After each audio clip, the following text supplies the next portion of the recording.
Hi friends, నా పేరు Surendra. Welcome back to my channel. Promo to review మాట్లాడుకుందాం. నేనెప్పుడూ తనూజ గారి గురించి ఒక మాట చెప్తా. తనూజ గారితో ఎవరైనా పెట్టుకుంటే వాళ్ళు ఎలిమినేషన్ దగ్గరగా ఉంటారని. కానీ ఆ విషయం ఒకరిద్దరి విషయంలో రివర్స్ అనమాట. తనూజ గారితో ఎవరన్నా పెట్టుకుంటే, ఆ ఎవరన్నా పెట్టుకుంటే అనే ఆ తనూజ వర్సెస్ క్వెషన్ మార్క్‌లో ఒకటి కళ్యాణ్ ఉన్నా, 2 ఇమ్మాన్యుల్ ఉన్నా వాళ్ళు ఎలిమినేషన్‌కి దగ్గరగా ఏం పోరు. వాళ్ళకి ఫెచ్చింగ్ అయ్యిద్ది. తనూజ ఓటింగ్‌కి దగ్గరగా పోతారు. అది ల్యాక్ అవుతుంది ఈ సీజన్‌లో. బట్ ఈరోజు ప్రోమో చూస్తే కళ్యాణ్ గొడవైతే పడుతున్నాడు. బట్ అది ఎంతవరకు? అది ఓన్లీ ప్రోమో అయినా, ప్రోమో ఏమో పులి, రియాలిటీ పిల్లిలాగా మళ్ళా అయిపోంగానే తనుజ దగ్గరికెళ్ళి, "తనుజ సారీరా, నువ్వు అర్థం చేసుకోరా, నా మీనింగ్ అది కాదురా" ఇట్లా అంటాడా? ఇట్లా అంటే మామూలే. అది ఎక్స్‌పెక్టెడే. అట్లా కాకుండా ఆమె కోపంగా ఉంటే ఈయన కూడా కోపంగా ఉండి, ఆమె ఒకటంటే ఈయన కూడా ఒకటంటే అది కదా బిగ్ బాస్ లవర్స్‌కి కావాల్సిన ఎమోషన్. అక్కడి నుంచి, అక్కడి నుంచి రియల్ వార్ పుట్టుకొస్తది. ఆ రియల్ వార్ మధ్యలో ఆ చలిమంటలో మనందరం అబ్బా! ఏమి గొడవలురా నాయనా అని మాట్లాడుకుంటాం. అవునా కదా? బిగ్ బాస్ చూస్తున్నోళ్ళకి ఏదో ఒక దాంట్లో ఇది ఉంటది. ఈవెన్ ఇమ్మాన్యుల్‌కి జరిగినాయి గాని. బట్ ఇమ్మాన్యుల్‌ది చాలా సందర్భాల్లో చూసాం మనం. ఆయన ఫైట్ చేయలేకపోతున్నాడు. ఆయనకున్న పరిమితులు కొంచెం వాళ్ళు ముందుగానే తెలియటము, ఒకే షో నుంచి రావటం వల్ల ఆయన పెద్దగా ఫైట్ చేయలేడు. తనూజతో ప్యాచప్ అవ్వడానికే ట్రై చేస్తాడు. ఓకే. ప్రోమోలో ఏం జరిగింది మాట్లాడుకుందాం. అసలు కళ్యాణ్ వర్సెస్ తనూజలో తప్పొకటి. రీతు వర్సెస్ దివ్య నిఖితలో తప్పెవరిది? దివ్య నిఖిత మరి ఓ ఓవర్‌గా ఆ కిచెన్‌ని సామ్రాజ్యానికి నేనే రాణి అన్నట్టు ఏమైనా బిహేవ్ చేస్తుందా?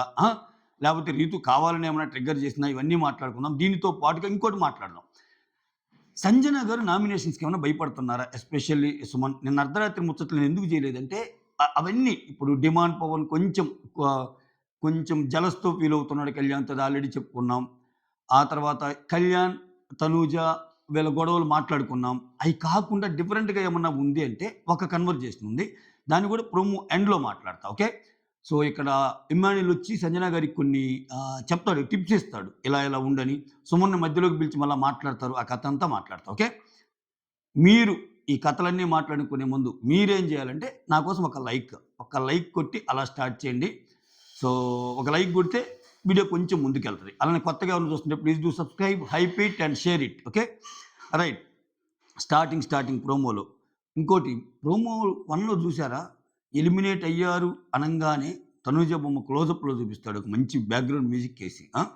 సో, అది డిఫరెంట్‌గా అనిపించింది. సో, మన పవరే అన్నట్టు అనిపించింది నాకు. తనూజ వచ్చి మీ పవరే అన్నట్టు బిగ్ బాస్ ఎడిటర్ చెప్తున్నట్టు అనిపించింది. అంటే ఎలిమినేషన్‌కి తనూజ పవరే కారణమని. యెస్. ఇక్కడ ఈ సెకండ్ ప్రోమోలో నైట్‌కి బెండకాయ కూర వద్దు అంటాడు. ఎవరు? కళ్యాణ్. ఆ అన్న సెన్స్‌లో కనీసం అంటే ఒక గొడవ పెట్టుకుందామన్న ఉద్దేశ్యం గాని, లేకపోతే దాన్నేదో రచ్చ చేయాలి, రప్చర్ చేయాలన్నట్టు కనపడల. ప్రోమో వరకు అట్‌లీస్ట్ చూస్తే, ప్రోమో ముందేమన్నా ప్లాన్‌లు, స్కెచ్‌లేస్తే మనం చెప్పలేం గానీ, ప్రోమో వరకు చూస్తే చాలా నీట్‌గా, చాలా ఆయన ఒపీనియన్ ఆయన చెప్పినట్టుగానే ఉంది ఆ టోన్ గూడా. ఆ టోన్ గొడవ టోన్‌లాగా లేదసల. ఓకేనా? అంటే తనూజ, "నువ్వు చెప్పడం కాదు. నాకు వచ్చిన నోటిఫికేషన్ ప్రకారం ఏవి పాడవకుండా చూసుకోవాలో అవే చేస్తాను. అది నా డ్యూటీ" అంటుంది. అంటే ఇప్పుడు బెండకాయ పాడవుతుంది కాబట్టి బెండకాయ చేస్తాను. వీళ్ళనేది ఏంది? చపాతీలోకి బెండకాయ కర్రీ కంటే రైస్‌లోకి బెండకాయ కర్రీ ఉంటది. చపాతీలోకి వేరే కర్రీ చేయొచ్చు అని. బెండకాయ కర్రీ రైస్‌లో కూడా చేయొచ్చు గదా! అంటే వేస్ట్ అవ్వకుండా ఉండాలి అంటే. కళ్యాణ్ అంటాడు. దివ్య నిఖిత కూడా అలానే అంటది. దివ్య నిఖిత ఏం చేస్తుందంటే, ఇదొక అబ్జర్వేషన్ నాకు దివ్య నిఖిత పాయింట్ ఇచ్చింది కాబట్టి, తనూజతో చాలా విషయాల్లో డైరెక్ట్‌గా గొడవలోకి ఎళ్ళటంలా. ఎళ్ళకుండా తనూజకి వేరే వాళ్ళకి ఏదైనా చిన్న గొడవ ఉందనుకో, ఆ గొడవలో ఒక పాయింట్ ఎదుటోళ్ళకి అందిస్తుంది. ఇది నేను ఈ ప్రోమో గురించి చెప్పడం కాదు. చాలా విషయాల్లో చూసాను. అటువంటిది ఏకంగా దివ్య, తనూజకే పడిద్దంట ఈరోజు ఒక పెద్ద గొడవ. అదేంటో చూద్దాం. ఓకే. మధ్యలో భరణి గారిని తీర్పు అడుగుతారేమో. ఎటెళ్ళాలి?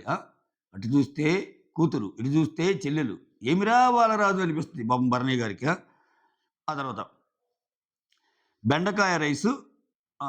ఆ బెండకాయ కూర రైస్‌లోకి బావుంటది. అంటే దివ్య గూడా ఆ మాటే అంటది. అంటే ఆహ్, మనం అవసరం లేదు చపాతీలోకి కాకుండా రైస్‌లోకి చేసుకోవచ్చని. ఆ తర్వాత తనూజ, "హే! నువ్వు ఎక్స్‌ట్రాలు చేయకు కళ్యాణ్. ప్రతిసారి నేనొకడున్నాను అని జెప్పి వచ్చేసి వేలు పెడతా ఉంటావు. అది అంటే ఇక్కడ తనేమంటా అంటే అసలు చెప్పడానికి నువ్వెవరు అంటది. నేను హౌస్‌మేట్‌ని. అంటే మిగిలిన చాలా మంది గూడా హౌస్‌మేట్స్ ఉన్నారు అన్నట్టంటే, ఆయన ఒపీనియన్ అబ్బా అది. అప్పుడు కళ్యాణ్ ఏమంటాడు, నా ఒపీనియన్ చెప్పాను. నా ఒపీనియన్ నేను చెప్పాను. ఓకే. అన్న నేను అదే కదన్నా చెప్పానని ఇమ్మాన్యుల్ అడుగుతున్నాడు. ఇమ్మాన్యుల్ ఏమంటాడు, ఇమ్మాన్యుల్ అయినా, పక్కన కూర్చున్న రీతు అయినా గొడవ ఎవరితో? తనూజతో. గొడవ తనూజతో అయినప్పుడు అక్కడ నోళ్ళు అంత లేవమ్మా. ఇది చాలా సార్లు చెప్పామమ్మా మనం. సో, వాళ్ళు క్వైట్ ఉన్నారు. ఆ తర్వాత ఆ! ఇక్కడ ఈ గొడవ పెద్దదయ్యి మాట్లాడుతున్నారు. అందరు హౌస్‌మేట్స్ నీలాగానే అందరు హౌస్‌మేట్స్ గదా! అన్నప్పుడు అందరూ మాట్లాడతారు. బట్ ఎవరు నీలాగా ఓవర్ అయితే చేయటం లేదు అన్నట్టు అంటది కళ్యాణ్‌ని. ఎవరు నీలాగా ఓవర్ చేయటం లేదంటే, ఓకే. నేను కెప్టెన్‌కి చెప్తున్నాను. ఓకే. ఆహ్, ఇలా చపాతీలో కర్రీ అయితే బావుంటది. ఇట్లా బెండకాయ వచ్చి రైస్‌లోకైనా బావుంటది. నేను కెప్టెన్‌కి చెప్తున్నాను అన్నట్టు కెప్టెన్ పక్కనున్న ఇమ్ముని చూపిస్తా ఉంటాడు. ఓకేనా? ఇక్కడ ఇంకో మాట కూడా అంటాడు కళ్యాణ్. అన్నీ నాకు నచ్చింది చేస్తానంటే కుదరదిక్కడ. ఓకే. కుదరదిక్కడ. హ్మ్. జనాలు ఒపీనియన్స్ ఏం చెప్తున్నారనేది కూడా తీసుకోవాలి అన్నట్టు కళ్యాణ్ మాట్లాడతాడు. ఓకే. ఇక్కడ ఇంతటితో గొడవైపోయింది. ఈ గొడవలో తప్పెవరిది అంటే అసల ఆ టోన్ గాని, ఆ ఉద్దేశ్యం గాని కళ్యాణ్‌కి ఉన్నట్టు కనపడటంల. కానీ గొడవలోకెళ్ళిపోయాడు. కొంచెం గట్టిగా మాట్లాడాడు Kalyan. So, beyond the promo ఎళ్లి మాట్లాడతా ఇప్పుడు నేను. ఓకేనా? ఇప్పుడు దాకా ప్రోమో విషయం మాట్లాడా. బియాండ్ ద ప్రోమో మాట్లాడాల్సుంటే ఇక్కడ శ్రీజ ఏమన్నా హింట్స్ ఇచ్చిందా కళ్యాణ్‌కి? ఖచ్చితంగా వాళ్ళిద్దరు మంచి ఫ్రెండ్స్. అదేదో సినిమాలో డైలాగుల్లాగా "అరే! నువ్వు తనూజతో ఫ్రెండ్లీగా ఉంటే మహా అయితే టాప్ 5లో ఉంటావేమో. అదేదో తనూజతో గొడవైతే టాప్ 1కే ఎసురు పెట్టొచ్చు. ఆలోచించుకో." హ్మ్. అంటే ఆ అమ్మాయి ఉన్నంత వరకు చెప్పే అవకాశం లేదు. ఎందుకంటే ఆ అమ్మాయి కూడా గేమ్‌లో ఉంటది. ఇక్కడ అర్థం చేసుకోండి లాజిక్కు. సో, శ్రీజ ఉన్నంత వరకు ఆ మాట చెప్పే అవకాశం లేదు. శ్రీజ ఎలిమినేట్ అయ్యాక, మనకి ఎలిమినేట్ అయ్యాక అన్ని దృశ్యాలు మనకు చూపించరు. వాళ్ళు ఒక్కొక్కరితో ఒక్క మాట చెప్పుకుంటా పోతారు. కుస్ కుస్ కుస్ కుస్ కుస్ అని ఏదైనా ఒక చిన్న మాట చెప్పినా మనకి వినపడదు. అసలు కట్ చేయని కూడా కట్ చేయొచ్చు. అట్లా ఏమన్నా ఇంకా లేకపోతే శ్రీజ ఇంట్లో ఉన్నప్పుడు గాని వాటెవర్ ఇట్లా ఏమన్నా ఒక హింట్ ఏమన్నా ఎళ్ళిందా? ఎళ్తే ఇక నుంచి కొంచెం గట్టిగానే ఉండదలుచుకున్నాడా? అన్నది క్వెషన్ మార్క్. ఒకవేళ అలా అయితే నిజంగా గాని కళ్యాణ్ అలా ఉండగలడా? ఎంత శ్రీజ చెప్పినా. నాకు తెలిసి అయితే కళ్యాణ్ అలా ఉండలేడు. అలా ఉండగలిగాడంటే గ్రేటే. నేనే పొగుడుతా చాలా. ప్రతిరోజు పొగుడుతా కళ్యాణ్‌ని. ఎందుకంటే ఆయన గేమ్‌లోకి దిగినట్టప్పుడు. ఆయన గేమ్ ఆయన ఆడుతున్నట్టు. అప్పుడు ఫేవరెటిజమ్స్ ఏమీ లేకుండా ప్లెయిన్ గేమ్ ఆడినట్టు. లేకపోతే ఇంట్లో వేరే వాళ్ళు తప్పు చేస్తే తప్పు, తనుజ తప్పు చేస్తే ఆ తప్పుని సమర్థించినట్టు కదా! అట్లా. ఇప్పుడు తనుజని క్వెషన్ చేసాడు. ఎందుకు చిన్న ఒపీనియన్ పట్టుకొని నువ్వు అంత లాగుతున్నావు? అందరి ఒపీనియన్స్‌ని తీసుకో. సో, ఇల్లంటే అందరూ అన్నట్టు మాట్లాడాడు. విచ్ ఈస్ గుడ్ గదా! అది కనెక్టింగ్ పాయింట్ జనాలకి. సో, మళ్ళా వెళ్లి ఇంత ఇంత సెగ రగిలాక మళ్ళా ఎళ్లి "తనుజ ఐయామ్ సో సారీ నువ్వు అర్థం చేసుకో. నువ్వు ఇది, అది" అన్నాడా ఖతం. బై బై ఇంకా. ఆయన గేమ్ మళ్ళా అంతే. ఉంటది. ఆ సెకండ్ పొజిషన్ ఉంటది. ఆ పెద్ద డిఫరెన్స్ ఓటింగ్‌తో సెకండ్ పొజిషన్ ఉంటది తప్పితే ఆ ముందుకి ఎళ్ళటం కష్టం. తర్వాత దివ్య. రీతు కప్ ఏంది అని అడిగిద్ది. అంటే ఇక్కడ డిమాండ్ పవన్ ఒక కప్పులో చాయ్ పోస్తుంటాడు. రీతు కప్‌లో ఎందుకు పోస్తున్నావు అన్నట్టు. అంటే అక్కడ మీనింగ్ ఏందంటే రీతు ఆల్రెడీ టీ తాగింది ఉదయం. అది దివ్యకి తెలుసు. అందుకే రీతు కప్‌లో మళ్ళా ఎందుకు పోస్తున్నావు అన్నట్టు. ఎ ఎందుకంటే ఆ దివ్య చూసుంటది కదా! ఆ తర్వాత ఇక్కడ అది సుమన్ అన్నది. ఆ! సుమన్ అన్నది అంటే ఇక్కడ కళ్యాణ్ సుమన్‌కిస్తున్నాడు టీ. ఓకే. కళ్యాణ్ సుమన్‌కిస్తుంటే, సుమన్‌కి ఇచ్చిన టీ వీళ్ళు హాఫ్ షేర్ చేసుకుంటున్నారు. అదబ్బా మ్యాటరు. అది మ్యాటర్. కళ్యాణ్ సుమన్‌కిస్తుంటే, సుమన్ టీ వీళ్ళు హాఫ్ షేర్ చేసుకున్నారు. రీతు ఒకసారి తాగినా, అది సుమన్ ఇష్టం, కళ్యాణ్ ఇష్టం. కళ్యాణ్ నేను టీ తాగను, సుమనన్న నువ్వు తీసుకో అని ఇచ్చాడు ఒక టీ. సుమన్, సుమనన్న నాకు కూడా నీ టీలో సగం ఇవ్వు అని రీతు అడిగింది. యెస్ తీసుకుందాం అన్నట్టు అడిగింది. అక్కడ ఓవరాల్‌గా ఎవరి టీ వాళ్ళకేగా. ఈమెకెందుకింకా అంటే తెలుసుకోవాలి. ఇక్కడ అంతటితో బాగుండేదిగా. ఏముంది అట్లా అయితే హాఫ్ కప్పులు తీసుకొని నీ కప్పు కూడా తెచ్చుకో అంటది. ఎవరి కప్పులో తాగాలో కూడా డిసైడ్ చేస్తదా దివ్య. ఓకే. ఒకవేళ పొరపాటున స్ట్రిక్ట్‌గా ఉండాలనుకుంది. ఉదయం తాగిన అంబోల్లే రెండోసారి టీ తాగితే ఎలా అనుకున్నప్పుడు అంతవరకు క్లారిటీ వచ్చిందిగా. కళ్యాణ్ సుమన్‌కి ఇస్తున్నాడు. సుమన్ టీ వీళ్ళిద్దరు తాగుతున్నారని చెప్పారుగా. డిమాండ్ పవను చెప్తున్నాడుగా. చెప్తున్నప్పుడు అలా అయితే ఆమె కప్పు కూడా తీసుకో అంటే వాళ్ళ ఇష్టం అబ్బా! వాళ్ళు ఒక కప్పులో తాగుతారు. లేకపోతే ఒక కప్పులో ఒకరు ఒక కప్పులో ఒకరు సాసర్‌లో తాగుతారు. ఇద్దరు ఒక కప్పులో తాగుతారు. మనకెందుకు? దోసిట్లో పెట్టుకొని అని తాగుతారు. సాసర్‌లో తాగుతారు. కాలే ఇబ్బంది లేకపోతే మొత్తం గొంతులో పోసుకుంటారు. మనకెందుకబ్బా! ఇది అతి కదా! దివ్యనికితది. సో, అక్కడ ట్రిగ్గర్ అయిపోద్ది ఈ అమ్మాయి. ఆహ్, ఆహ్, ఇక్కడేమైద్ది ప్రతి దాంట్లో నేనున్నా నేను రాకు అన్నట్టు అంటది. కరెక్టే కదా! కొన్ని లిమిటేషన్స్ ఉంటాయి. నువ్వు ఎంత కిచెన్ రేషన్ ఇదైనా మరి అంత మైన్యూట్ విషయాల్లో ఎళ్తే కష్టం కదా! నాకు ఓవర్ అనిపించిందబ్బా 'దివ్యనిఖిత' చాలా ఓవర్ అనిపించింది. ఆ తర్వాత తనూజ, "రీతూ నువ్వు దివ్యతో ఏమి అనకు, దివ్యని ఏమనకు. ఎందుకంటే నువ్వు నాకు చెప్పావు. తనకు తెలీదు గదా! తనకు తెలియనప్పుడు అడిగిద్ది గదా! అంటే ఎంతమందికి చెప్పాలి? నువ్వు రేషన్ మేనేజర్ కాబట్టి నీకు చెప్పా. కిచెన్ డిపార్ట్‌మెంట్‌లో ఉన్న ప్రతి ఒక్కరికి పోయి, అమ్మా నేను టీ తాగుదాం అనుకుంటున్నాను. ఇది కళ్యాణ్ సుమన్‌కిచ్చాడు. సుమన్ నాకు హాఫ్ హాఫ్ అని అందరికి చెప్పాలి ఈ చిన్న టీ దగ్గర గూడా. ఏబ్బా! నాకసలు టీ వద్దు అనేసింది రీతు. అవకాశం వచ్చేసింది రీతుకి అక్కడ కంటెంట్‌కి. వాడేసుకుంది. రీతు మామూలు మామూలు రీతునా కుమ్మేసింది అంతే. నాకసలు వద్దు బా! నాకసలు నీ టీ వద్దు, ఏం వద్దంది. ఏం మాట్లాడుతున్నావు అని చెప్పి మళ్ళా ఏమో రేజ్ అయిపోయింది దివ్యనిఖిత. ఏందిది? తప్పు అనిపించింది నాకు. దివ్యనిఖిత తప్పు. రీతుది అంత తప్పు లేదనిపించింది. ఎందుకంటే ఇచ్చేవాడు సుమను, తాగేదామె. ఇప్పుడు విషయం తెలీదు, తెలుసుకుంది. తెలుసుకున్నప్పుడు మరీ ఓవర్‌గా మరీ అంటే చాలా మైన్యూట్‌గా ఎళ్ళిపోతుంది ఆ అమ్మాయి. అది తప్పు అంటున్నా. ఆ తర్వాత ఇంకోటి చెప్తా అన్నా గదా! ఏది ఆహ్ నిన్న అర్ధరాత్రి ముచ్చట్లో కొన్ని పాయింట్స్. దాంట్లో మెయిన్ ముచ్చట ఏంటంటే సంజనాది అనమాట. దానికంటే ముందు మాధురి, తనూజ అది కూడా ఉంటదా? నీ హక్కులు నువ్వు కాపాడుకోవాలి. ఓకేనా? సో, నువ్వు ఇమ్యూనిటీ కోసం ఆడలేదా? ఎంత బాగా ఆడావు. 4 రౌండ్స్ ఆడి చివరికి రింగేసి సాధించావు. అటువంటిది భరణి గారు నీకు ఒక్క అవకాశం కూడా ఇవ్వలేదు కదా! వాటిల్లో అన్నట్టు ఆమెకి ఎక్కిస్తా ఉంటదనమాట. ఓకే. ఒకవేళ నువ్వు గాని వస్తే అటు సైడ్ నుంచి రీతుని పంపడానికి రెడీగా ఉన్నారు. ఆ పైప్స్ కలర్ పైప్స్ గేమ్స్‌లో. సో, బాగుండేది. స్క్రీన్ స్పేస్ నీకొచ్చేది కదా! అన్నట్టు చెప్తుంది మాధురి. ఆ తర్వాత ఈ మాధురి, తనుజ ఒకరికొకరు సారీ చెప్పుకుంటారు. సారీ చెప్పుకుంటారు. ఎందుకలా ఫీల్ అయ్యావంటే, మరి నువ్వు నన్ను సంజన గారి ముందు తిట్టావు. నాకు బాధేయదా అని తిను. ఎవరు? తనూజ. సంజన గారి ముందు అరిచిందంట. అట్లా నాకు నచ్చలేదు. కట్ చేస్తేనేమో నువ్వు సంజన గారికి అన్నం తినిపిస్తున్నావు. ఇద్దరు ప్రేమగా ఉన్నారు అన్నట్టు అంటుంది. సంజన గారికి అన్నం తినిపియడం కూడా తప్పా తనూజ? అంటే అదేం లేదులే వచ్చి అడిగాక పాపం అనిపించింది పెట్టానని ఏమంటుంది. ఇంక రివర్స్‌లో నువ్వు నన్ను రీతు ముందు అరిచావు. నాకు కోపం వచ్చింది అంటుంది అను. ఇప్పుడు నేను సంజన ముందు అన్నాను కాబట్టి నువ్వు కోపం వచ్చిందన్నావు కదా! ఇప్పుడు నువ్వేదో ఒకటి అనాలి. అందుకే నువ్వు రీతు ముందు అన్నావు. నాకు కోపం వచ్చిందని అను. అంతేలే అను అన్నట్టు ఏమండిది. సరే సారీరా అన్నట్టంటే, నువ్వు నేను ఎంత కోపంలో ఉన్నా వచ్చి నా దగ్గరికి వచ్చి ఒక మాట మాట్లాడితే నేను కరిగిపోతాను. నువ్వు ఆ పని చేయలేదు. నీకెందుకు అంత ఇగో అంటే, నువ్వెందుకు అలా ఉన్నావంటే, ఇక్కడ అలిగింది నేను అన్నప్పుడు బుజ్జగించాల్సింది నువ్వు గదా! నువ్వు కాదు కదా అలిగింది. నీ అలుగుళ్ళు, బుజ్జగింతలు, సారీలతో అయిపోయింది. పనిలో పని ఇమ్మాన్యుల్ మీద కూడా ఒక బండేసింది ఆమె. ఏమనేసిందంటే, ఇమ్మాన్యుల్ వద్దు వదిలేయక్క చాలా స్ట్రిక్ట్‌గా ఉంటది.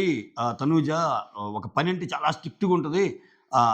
ఏమి అంత రాక్షసంగా ఉంటదండి. ఆ రాక్షసి అది ఇది అన్నట్టు కామెడీగా అనుకుని నవ్వుకున్నాం మేమంటే, నన్ను రాక్షసి అన్నావా ఇమ్మాన్యుల్ అని అటు పోతున్న ఇమ్మాన్యుల్‌ని అడిగింది. అమ్మా మళ్ళా ఇద్దరు ఒకటయ్యారా తల్లి?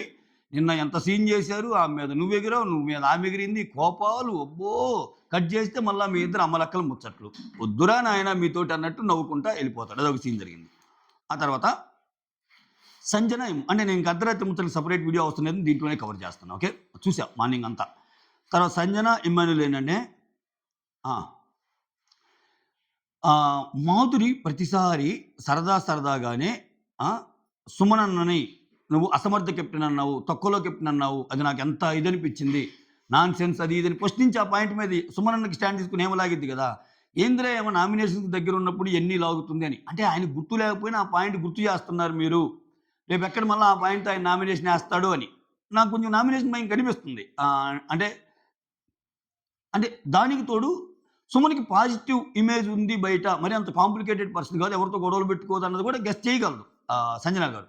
కానీ సంజన గారు నామినేషన్‌లోకి వస్తేనే బెస్ట్. సంజన గారికి పోయేది ఏం లేదు. సంజన గారు అయితే ఎలిమినేట్ గారు. సంజన గారికి ఖచ్చితంగా ఒక ఒక ఒక ఓట్ బ్యాంక్ ఉంది. ఫస్ట్ నుంచి ఆమె కనెక్ట్ అయిన వాళ్ళు ఓట్ బ్యాంక్ అయితే ఉంది. నేను సోషల్ మీడియాలో అయితే అది అబ్జర్వ్ చేశా. టాప్ ఓట్ బ్యాంక్ లేకపోవచ్చు గానీ, ఎలిమినేషన్ నుంచి తప్పించుకునే ఓట్ బ్యాంక్ అయితే సంజన గారికి ఉంది. ఓకేనా? ఎందుకంటే ఆమెకు ముందు చాలామంది ఉన్నారు. ఈ కొత్తోళ్ళు నిఖిల్ లాంటోళ్ళు, సాయి శ్రీనివాస్ లాంటోళ్ళు, గౌరవ్ గుప్తా లాంటోళ్ళు వీళ్ళు చాలామంది ఉన్నారు లిస్టు ఆమె కంటే ముందు పోయేవాళ్ళు. సో, కానీ ఎందుకో చెప్పలేం గదా! అందుకని ఆమె ప్రతిదీ కాలిక్యులేటెడ్‌గా ఉందనమాట. ఎలారా ఆమె ప్రతిసారి వచ్చి అలా అంటే సుమనన్న ఏం ఫీల్ అవుతాడు ఇంకా? అంటే ఇంకక్కడ సుమన్న కూడా పిలుస్తారు. సుమనన్న నిన్ను మామూలుగా అంది. అది మీ ఇద్దరి మధ్య సార్ట్ ఔట్ అయిపోయింది. మళ్ళా ప్రతిసారి గుర్తు చేస్తున్నారు వాళ్ళు అన్నట్టు. ఇక్కడ విచిత్రం ఏందంటే ఇతను కూడా గుర్తు చేస్తాడు. ఇమ్మాన్యుల్ గూడా. సుమనన్నకి శనివారం దాకా ఏం పాయింట్లు దొరకవు.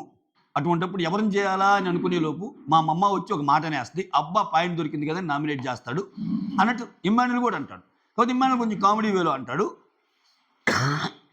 అప్పుడు సంజన చెప్పిన పాయింట్ బాదురితో పాటు ఇమ్మాన్యుల్ కూడా అప్లికబుల్లే, అవన్నీ గుర్తు చేయొద్దు అంటంతో. కాబట్టి ఇమ్మాన్యుల్ ఏంటంటే కామెడీగా అంటాడు కాబట్టి మాధురి అలా అన్న నువ్వేం పట్టించుకోవద్దన్న, సంజన గారి విషయంలో అదేం లేదన్నట్టు కవర్ చేయడానికి ట్రై చేస్తాడు. నీకైతే లేదు కదా మనసులో అంటాడు సుమన్. నాకేం లేదన్నా, నేను నీ దగ్గరికి వచ్చి ఎన్నిసార్లు చెప్పానన్నా, నువ్వంటే ఎంత రెస్పెక్ట్ అన్నా నాకు, అది ఇది అన్నట్టు చెప్తుంది. చెప్తే సిస్టర్ నీకు లేదు కదా ఆ పాయింట్ మీద, నాకు కూడా లేదు, మర్చిపో, ఎవరేం చెప్పి నేను నమ్మను, నువ్వు వెళ్ళి ఇప్పుడు మళ్ళీ మాధురి గారిని అడగొద్దు, అడిగితే ఇంకా పెద్దదైద్దామని అన్నట్టంటే ఇక్కడ ఇమ్మాన్యుల్ ఏం చెప్తా అంటే నువ్వు ప్రేమగా వెళ్ళి చెప్పు మాధురికి, ప్రేమగా వెళ్ళి అరే నేను ఇలా ఉన్నారా, నువ్వు 10సారి అలా అనకరా అన్నట్టు ప్రేమను పంచు, అది ఇదంటే చెప్తా. ఇమ్మాన్యుల్ ఏమంటే ఆమె కూడా సేమ్ నీలాంటి మెంటాలిటీనేమమ్మా, నీలాంటి మెంటాలిటీనే ఆమె కూడా, కొంచెం ఏదైనా అర్థమయ్యేటట్టు చెప్తే అర్థం చేసుకుంటుంది అన్నట్టు. ఆ తర్వాత అరే నాకు నువ్వు తప్పితే బెస్ట్ ఫ్రెండ్స్ ఎవరు లేరురా ఇక్కడ, ఓకే నాకు ఇంక ఇక్కడ అన్న ఈ రిలేషన్స్ ఏముద్దురా, నేను కూడా భరణి గారిని భరణి అన్న అది ఇదంటే ఆ అన్న అనే పిలుపుతోటి కొన్ని మాట్లాడలేకపోతున్నాను, కొన్ని ఆర్గ్యూ చేయలేకపోతున్నాను, నాకు అన్న అనే ఒక రిలేషన్ అయితే ఏముద్దురా అన్నట్టు చెప్తాడు. ఇది మ్యాటర్. అంటే ఎక్కడో ఒక చోట ఈ సుమన్ అన్న విషయంలో మళ్ళా అదే పాయింట్ తెచ్చి మళ్ళీ ఎందుకు సుమన్ అన్నకి చెప్తారు, నన్ను నామినేషన్లోకి మళ్ళీ తెచ్చే ఛాన్స్ ఉంది ఏమన్నా అన్నట్టు ఏమన్నా ఆలోచించిందా అన్నట్టు అనిపించింది నాకు. అదొకటి. లేకపోతే ఒకటి నామినేషన్ కాకపోయినా ఆయన ఆల్రెడీ కామ్ అయిపోయాడు కదా, మళ్ళీ ఆయనకి ఎందుకు గుర్తు చేయటం అని. ఎందుకంటే సుమన్కి పాయింట్స్ దొరకవు. అదే అంటాడు ఇమ్మాన్యుల్, మా మమ్మ పాయింట్ ఇస్తుంది, ఇంకోటి ఏంటంటే ఏం పాయింట్స్ లేకుండా సుమన్ ఎవరన్నా నామినేట్ చేశాడు 1, 2, 3 పాయింట్లని, అదే పాయింట్లు రివర్స్ చేసి వాళ్ళని వేసేస్తాడు సుమన్ అన్న. సో ఈ 2 పందాలే సుమన్ అన్న కన్నట్టు చెప్తాడు ఆయన. అది ఆ తర్వాత ఇంకోటి లాస్ట్ ఏం జరిగిందంటే శ్రీజ, కళ్యాణ్, పవన్, రీతు ఈ నలుగురు కూర్చొని మాట్లాడుకుంటూ ఉంటారు. మరి అది కాదురా, ఇక్కడ పవన్ ఫీల్ అవుతూ ఉంటాడు కదా నాకు ఛాన్స్ ఇవ్వాల్సిందని. ఇక్కడ పవన్ కొంచెం జలస్ కనిపిస్తుంది అబ్బా, డిమాండ్ పవన్ అనే పర్సన్కి కళ్యాణ్ మీద జలస్ కనిపిస్తుంది. ఎందుకు అది క్లియర్గా అర్థమవుతుంది. అతను ఏమంటున్నా అంటే శ్రీజ చెప్తుంది, వరి నువ్వు ఫిజికల్ గేమ్స్లో సూపర్ డూపరు, నేనే చాలాసార్లు చెప్పాను నీకు, అకార్డింగ్లీ నీతో గేమ్లు కూడా ఆడాం కదా, నీతో గేమ్ కూడా ఛాన్స్ వచ్చినాయి కదా నీకు. అట్లానే ఎండ్యూరెన్స్ టాస్క్లో వీడు పవరు అంటే ఇతను ఏమంటా అంటే ఫిజికల్ది నాకు చూశారు బట్ ఎండ్యూరెన్స్ నాకు చూడలేదు కదా అంటే అతని మీనింగ్ ఏంటంటే ఎండ్యూరెన్స్లో కూడా నేనే టాపు, మీరు నన్ను చూస్తే కదా చెప్పటం. నేనేంటంటే నాకు కండబలం ఉంది ఫిజికల్గా ఉంది అనటం వల్ల నాకు బుద్ధిబలం లేదనుకుంటున్నారు, నిన్న గేమ్లో నాకు చాలా బుద్ధిబలం ఉంది అన్నట్టు చెప్తాడు. దానికి తోడు ఈ మాధురి అనే మధ్యలో వచ్చి అంటే దీని తర్వాత అసలు ఎందుకురా నువ్వు బాధపడతావు, అసలు నువ్వు చాలా చక్కగా ఆలోచించావురా, నీకున్న బుద్ధిబలానికి హ్యాట్స్ ఆఫ్ రాది ఇదని మంటేస్తాం. మళ్ళీ ఎక్కడుంటే అక్కడ కొంచెం కిరోసిన్ తగులుతా పోద్ది, అది కొంచెం రగులుతా పోద్ది అనమాట. సో దానివల్ల మంచి గొడవలు అవుతాయి. ఉదయం కూడా చూడండి మంచి ఫన్ ప్రోమో వేశాడు, ఫ్రైడే రోజు అంత ఫన్ ప్రోమో వేసాడంటే మీరు వెళ్ళరు మేడం, మాధురి గారు ఎవరైనా వెళ్తారనుకుంటే అది పొరపాటు అయ్యా, మాధురి గారు ఉంటారనిపిస్తుంది నాకు. ఓకే, సో అది మ్యాటరు. ఇంతే. ఇంకా ప్రోమో ప్లస్ అర్ధరాత్రి ముచ్చట్లు కొన్ని కవర్ చేశా. నచ్చితే ఒక లైక్ కొట్టండి. అది సైనింగ్ ఆఫ్, మీ సురేంద్ర.